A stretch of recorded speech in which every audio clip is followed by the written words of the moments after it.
Michael Jackson était et est toujours l'un des artistes les plus appréciés du XXIe siècle.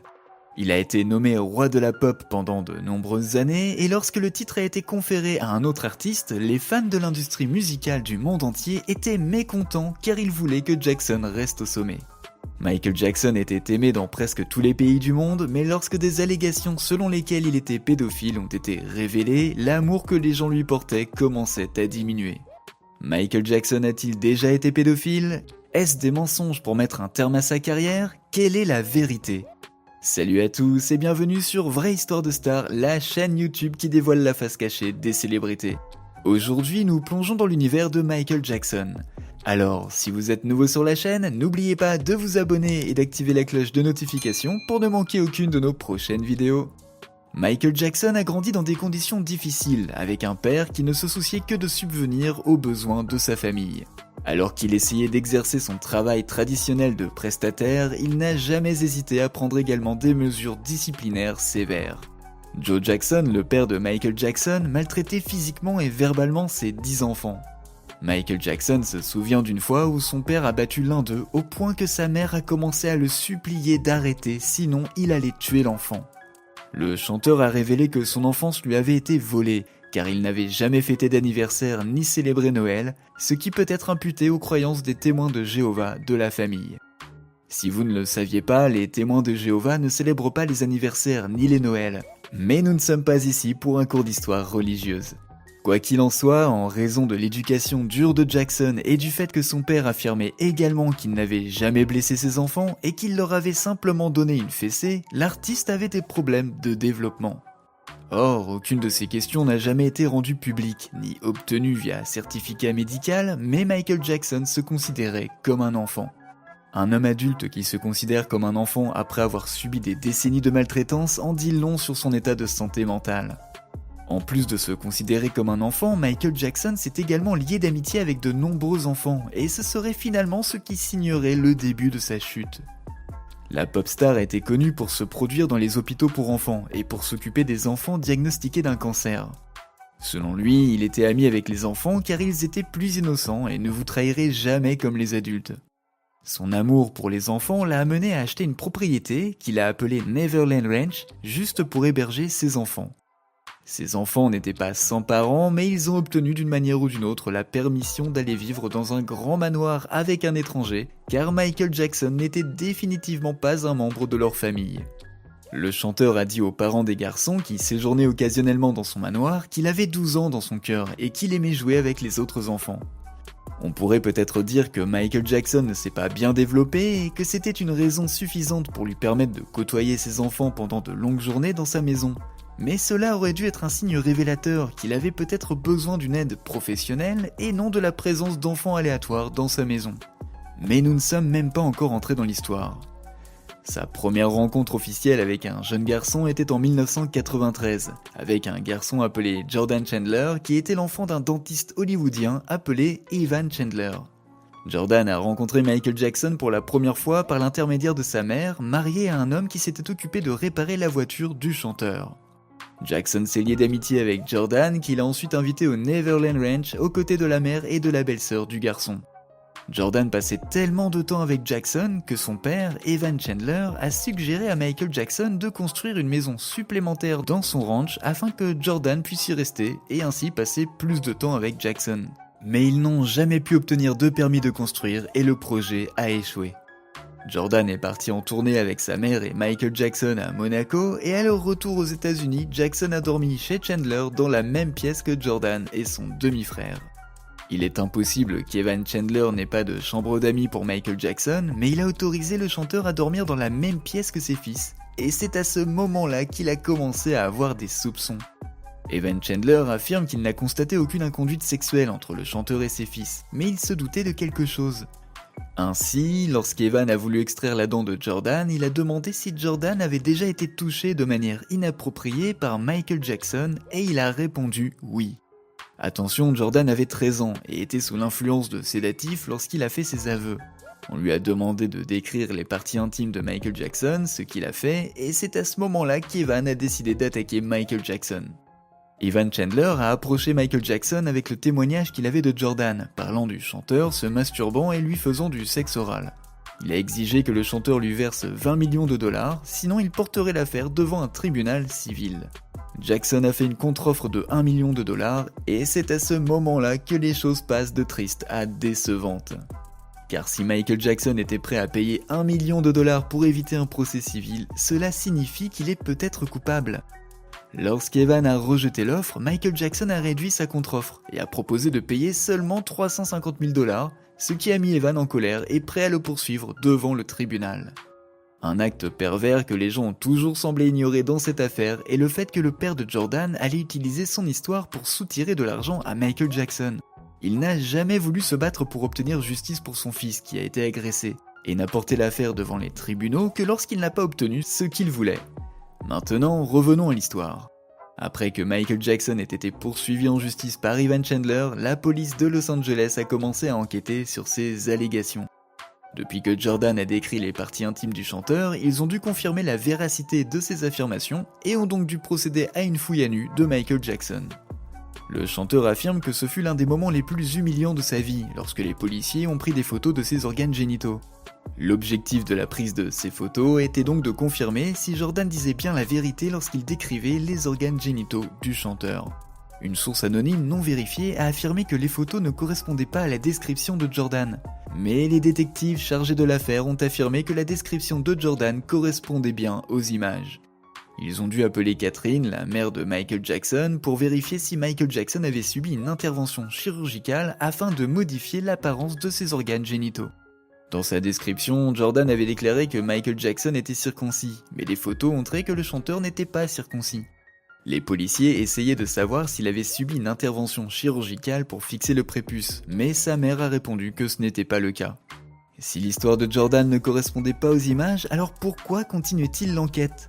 Eh bien, l'histoire de Jordan était cohérente tout au long de l'enquête et ne semblait pas avoir été apprise par cœur. Si le jeune garçon avait menti ou avait été menacé par ses parents de salir le nom de Michael Jackson, alors son histoire aurait changé de temps en temps, mais cela ne s'est jamais produit. Et lorsque Jordan a parlé à un psychiatre, il a dit la même chose à propos du fait d'avoir été agressé par Michael Jackson. Alors, analysons nous-mêmes cette situation. Michael Jackson est devenu un ami proche d'un garçon de 13 ans nommé Jordan, qui a ensuite accusé le chanteur de l'avoir agressé en le masturbant et en lui faisant une fellation. Le garçon était capable de décrire le corps nu du chanteur et même de se rappeler que le chanteur souffrait de vitiligo avant même que Michael Jackson ne révèle cette information au public. Puis lorsque le père du garçon a approché Michael Jackson en le menaçant de révéler les abus au monde entier, Michael Jackson était prêt à régler l'affaire.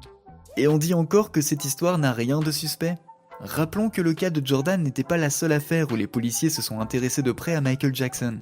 3 autres garçons avaient également accusé le chanteur de les avoir agressés, mais les procureurs n'ont pas pu intenter une action civile contre lui, car le témoin principal refusait de témoigner. Lorsque des personnes disposant de preuves potentielles pour arrêter un prédateur refusaient de parler, il était difficile pour l'affaire d'avancer. Lorsque le procès de Michael Jackson a débuté en 1993, l'équipe du chanteur a fait venir différents garçons pour témoigner en faveur du chanteur devant le tribunal et a également diffusé différentes vidéos de garçons le défendant. Au tribunal, la star de Home Alone, Macaulay Culkin, et un autre garçon, Wade Robson, ont témoigné en faveur de Michael Jackson.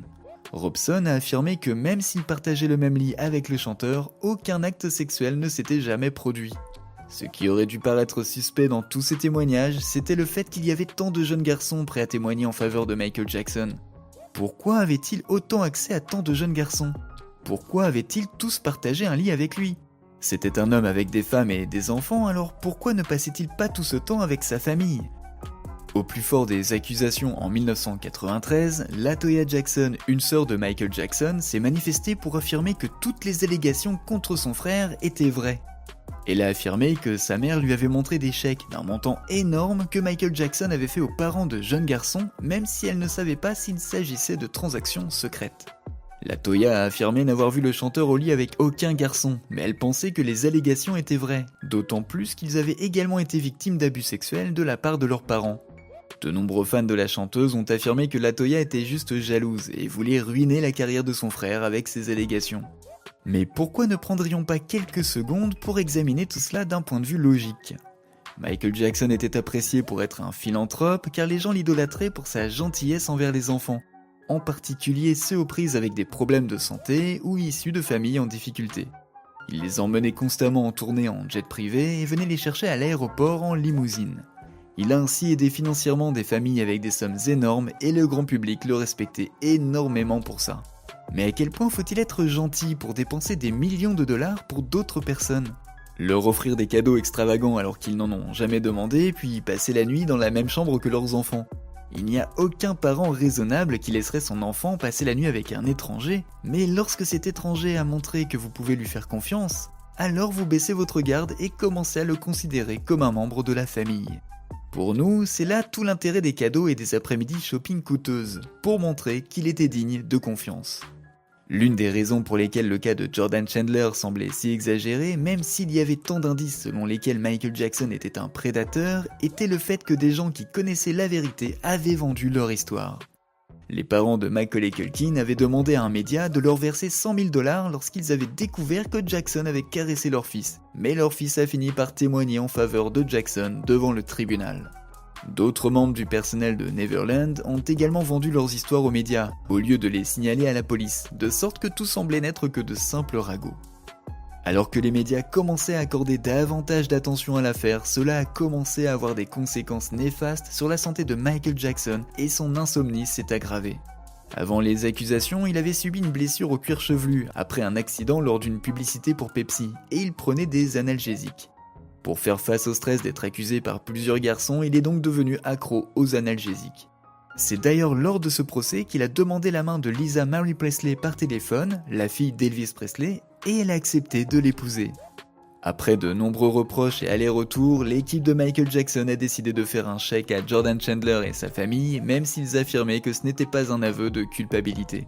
Ce n'était pas un aveu de culpabilité, mais ils ont mis plus de 15 millions de dollars sur un compte pour Jordan, ont donné à ses parents 1,5 million de dollars chacun, et ont également versé 5 millions de dollars aux avocats de la famille.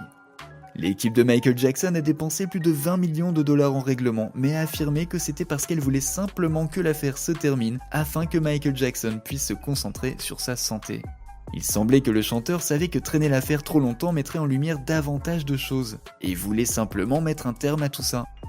Si vous pensiez que c'était juste pour sa santé, attendez de découvrir que les allégations d'abus ne s'arrêtent pas là. En février 2003, un documentaire intitulé Living with Michael Jackson a été diffusé au Royaume-Uni et aux États-Unis. Il y avait un clip dans le documentaire de Michael Jackson berçant et tenant les mains d'un adolescent qui, selon eux, était atteint d'un cancer. Dans la vidéo, le chanteur a déclaré « Ma plus grande inspiration vient des enfants. Tout est inspiré de ce niveau d'innocence, de cette conscience de pureté. » Eh bien, l'inspiration n'était pas la seule chose qu'il tirait des enfants, car en novembre 2003, des policiers ont fait une descente à Neverland et l'ont arrêté pour 10 chefs d'accusation, dont 4 chefs de pédophilie et un chef de tentative de pédophilie. Il a déposé une caution de 3 millions de dollars le jour même de son arrestation et son avocat a affirmé que tout était un gros mensonge. Les autres accusations comprenaient des mentions d'enlèvement, d'emprisonnement forcé et d'extorsion. Le chanteur a dû rendre son passeport avant d'être libéré en attendant son procès. Nous savons que son avocat a essayé de faire son travail en défendant le chanteur et en qualifiant les allégations de mensonges. Mais pourquoi tant d'enfants qui ne se connaissent pas raconteraient-ils ces mêmes histoires d'abus ? Dans un monde où les victimes d'abus sont humiliées, pourquoi ces personnes accuseraient-elles la même personne de les avoir agressées, sachant ce qui pourrait leur arriver si elles mentaient ?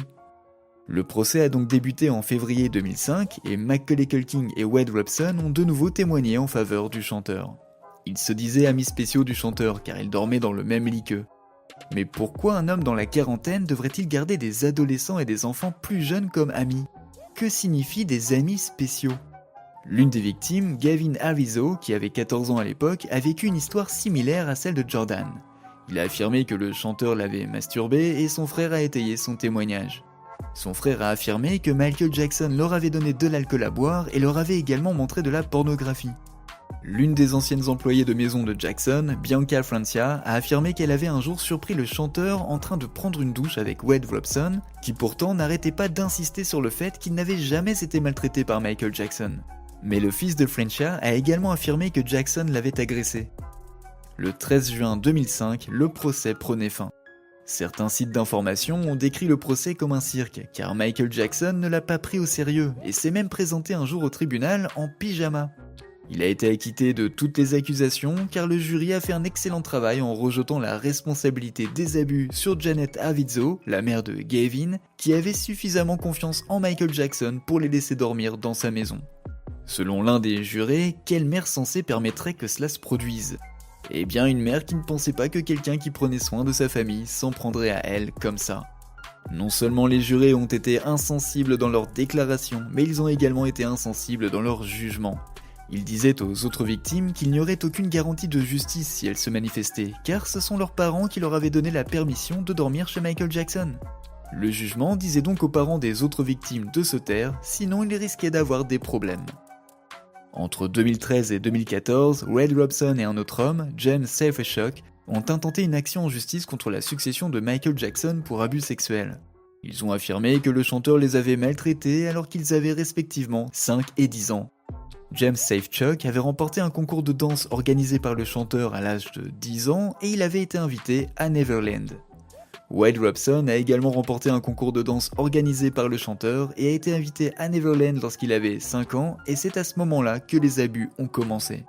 Si vous vous souvenez bien, Robson et Safechuck ont témoigné en faveur de Michael Jackson lors du premier procès en 1993, mais plusieurs années plus tard, ils se sont rétractés. Ils affirment avoir tout démenti au procureur pendant leur procès et qu'ils semblaient prêts aujourd'hui à partager la vérité. Eux et leur famille sont apparus en 2019 dans le documentaire de HBO Living Neverland et ont partagé leurs histoires. Une chose qui était commune dans leur histoire était que le chanteur les exposait à de la pornographie et les masturbait. Safechuck et Robson ont déclaré qu'ils révélaient la vérité des années plus tard, même si les délais de prescription avaient expiré, car ils étaient désormais pères de famille. Ils ne voulaient pas que d'autres parents répètent les mêmes erreurs que leurs propres parents. Comme d'habitude, les fans inconditionnels de Michael Jackson ont déclaré que les hommes mentaient sur leurs abus et ont mémorisé les récits d'autres victimes pour qu'ils ressemblent à leurs témoignages. Ni Robson ni Safechuck n'ont été payés par HBO, alors pourquoi subiraient-ils tout cela ? Ce n'était certainement pas pour attirer l'attention car ils n'ont rien fait avant ou après le documentaire. Alors qu'allait-il accomplir en disant tout cela à propos du défunt chanteur ? S'il y a quelque chose à tirer du documentaire, c'est le fait que Michael Jackson n'est pas aussi innocent que le monde le croit.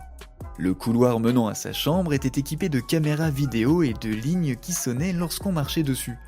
Pourquoi avait-il besoin de toute cette sécurité alors que c'était là qu'il passait la nuit avec ses victimes présumées ?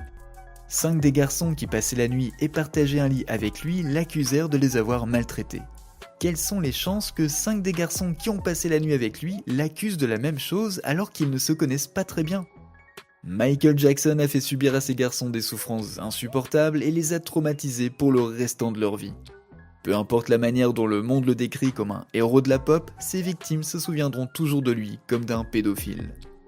N'oubliez pas de laisser des commentaires pour partager avec nous votre avis et opinions sur toute cette histoire et peut-être nous apporter des idées neuves sur tout ça. N'oubliez pas de cliquer sur le bouton d'abonnement pour rester à jour sur toutes nos vidéos. À bientôt.